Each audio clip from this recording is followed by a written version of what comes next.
कापूस उत्पादक शेतकऱ्यांवरील संकटाची मालिका काही थांबताना दिसत नाही। संपूर्ण राज्यभरामध्ये केंद्र शासनाच्या वतीने सीसीआय कापूस खरेदी केंद्र सुरू करण्यात आलेले होते। मात्र केंद्राकडून गेल्या 3 दिवसांपासून शेतकऱ्यांची कापूस खरेदी बंद करण्यात आली। सर्व्हरमध्ये तांत्रिक अडचणी आल्याने खरेदी बंद करण्यात आल्याची माहिती मिळते आहे। आधीच कापसाला भाव मिळत नाही। यंदाच्या हंगामात तर कापसाला 6 ते 7 हजार रुपये प्रति क्विंटल इतकाच भाव मिळतोय आणि त्यामुळे शेतकरी अक्षरशः संकटात सापडलाय। कापसाचे दर वाढतील या अपेक्षेने अनेक शेतकऱ्यांनी कापूस घरात साठवून ठेवला, मात्र अजूनपर्यंत कापसाच्या दरामध्ये कोणत्याही प्रकारे भाव वाढ झाल्याचं पाहण्यास मिळत नाही। त्यामुळे बहुतांश शेतकरी मिळेल त्या दरामध्ये कापूस विक्री करताना दिसतात। तर केंद्र शासनाने देखील सीसीआय खरेदी केंद्र सुरू केलेले होते, मात्र तेही बंद झाल्याने केंद्रांवरती कापूस विक्रीसाठी आलेल्या शेतकऱ्यांना अडचणींचा सामना करावा लागतोय। तसंच केंद्राच्या बाहेर गाड्यांच्या रांगा लागलेल्या आहेत। आणि या महत्त्वाच्या विषयावरती अधिक चर्चा करण्यासाठी आपल्या सोबत आहेत शेतकरी नेते रविकांत तुपकर, त्याचबरोबर रघुनाथदादा पाटील आपल्या सोबत आहे, विधान परिषदेचे आमदार सदाभाऊ खोत आणि काँग्रेस खासदार डॉक्टर कल्याण काळे देखील या चर्चासत्रामध्ये आपल्या सोबत जोडले जाणार आहेत।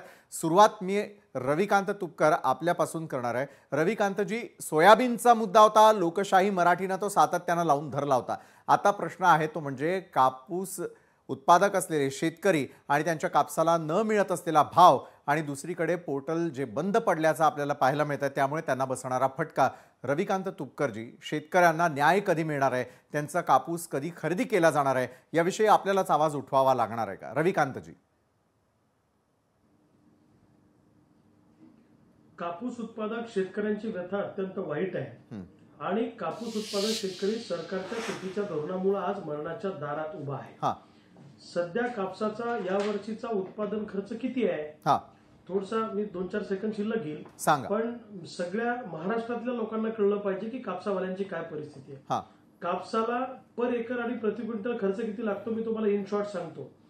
कापसाला नागरणीला खर्च लागतो 1400 रुपये, कल्टिवेटरला लागतो 700, रोटरला 700, कापूस बियाणं 2 पाकिट 1660, लागवड मजूर 640, खत 4500 रुपये, खत टाकणे मजुरी 1920, कीटकनाशक 5000, फवारणी खर्च 1700, डवरणी फेर 2500, निंदन खर्च 4000, कापूस वेचाई 7000, मार्केट पर्यंत वाहतूक खर्च 1000, आडत 1000, क्रॉप लोन व्याज वार्षिक 60% प्रमाणे 1700, 3 वर्षानंतर 5 ट्रॉली शेणखत 1 एकरात आपण टाकतो, 1 ट्रॉली शेणखत किंमत 3000 गुणिले 5 म्हणजे 15000, तर वर्षाला सरासरी 5000। एकूण खर्च लागतो कापसाच्या एकराचा 40420 रुपये आणि एका एकरामध्ये कोरडवाहू मध्ये 3 क्विंटल आणि बागायतीमध्ये 7 क्विंटल कापूस होतो।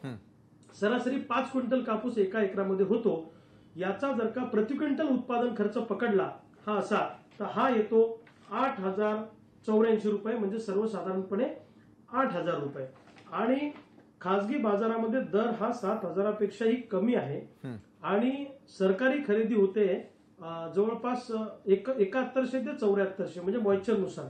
मला सांगा, 8000 रुपये लावायचे आणि आणताना 6500-7000 आणायचे, हा कुठला धंदा आहे हो? काय चाललंय सरकारचं? हे सीसीआयची खरेदी कशामुळे बंद आहे? काय तर त्याचं ते वेबसाईट बंद आहे, सर्व्हर डाऊन आहे।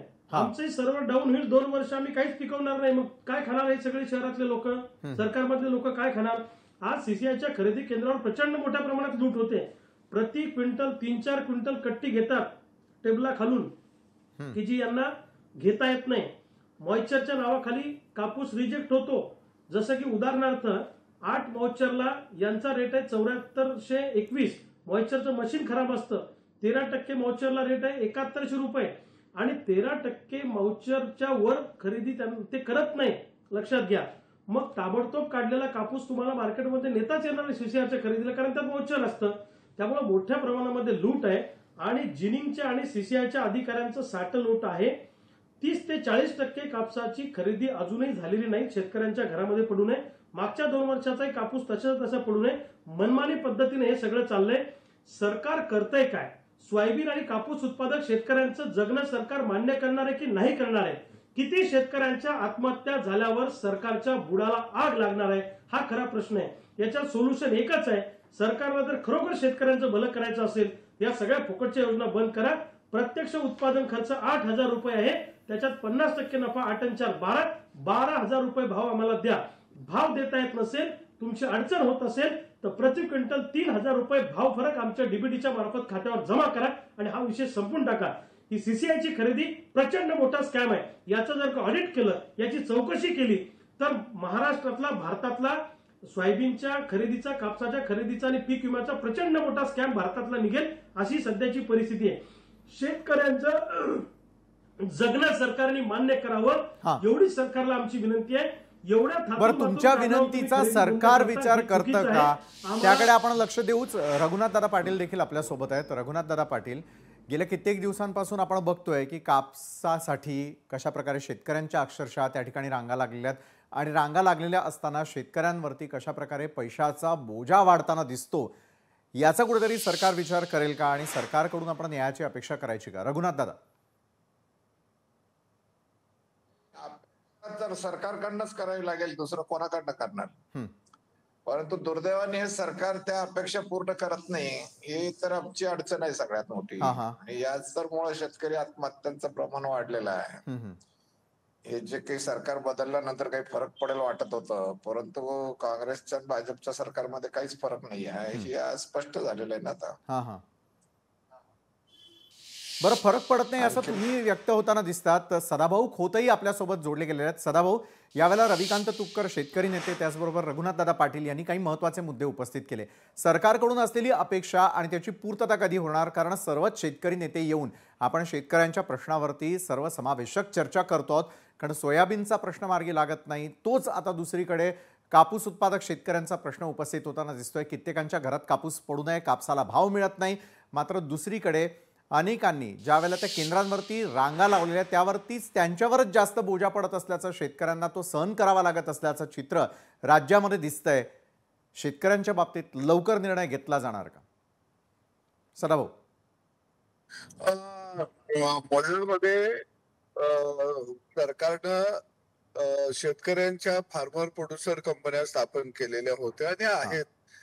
त्या सक्षम करून त्यांच्या माध्यमातून शेतकऱ्यांचा शेतमाल आधारभूत किमतीनं खरेदी करण्याचं धोरण खऱ्या अर्थानं राबवणं अत्यंत गरजेचं आहे। पण दुर्दैव हे आहे की ज्यांचं शेणामुतात हात नाहीत, ज्यांचं चिखल मातीमध्ये हात नाहीत, अशी माणसं खऱ्या अर्थानं शेतकऱ्याचं धोरण ठरवतात, कृषी मंत्री होतात, वाणिज्य मंत्री होतात। हे खऱ्या अर्थानं शेतकऱ्याचं दुर्दैव आहे।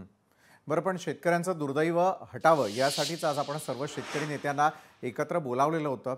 याच महत्त्वाच्या विषयावरती अशाच प्रकारे हा संपूर्ण मुद्दा आपण सातत्यानं लावून धरणार आहोत, रोज आमच्या विविध बातमीपत्रांच्या माध्यमातूनही आणि न्यूज प्लॅनेटच्या माध्यमातूनही। मात्र आज रविकांत तुपकरजी, रघुनाथ दादा पाटील आणि सदाभाऊ खोत तुम्ही आमच्या सोबत जोडला गेलात, या महत्त्वाच्या विषयावरती आपली टिप्पणी केली। मात्र हा प्रश्न आपण लावून धरणार आहोत। तुर्तास तुम्ही आमच्या सोबत जोडला गेलात त्यासाठी खूप खूप धन्यवाद। लोकशाही मराठी, ऐका, पहा, जागरूक रहा।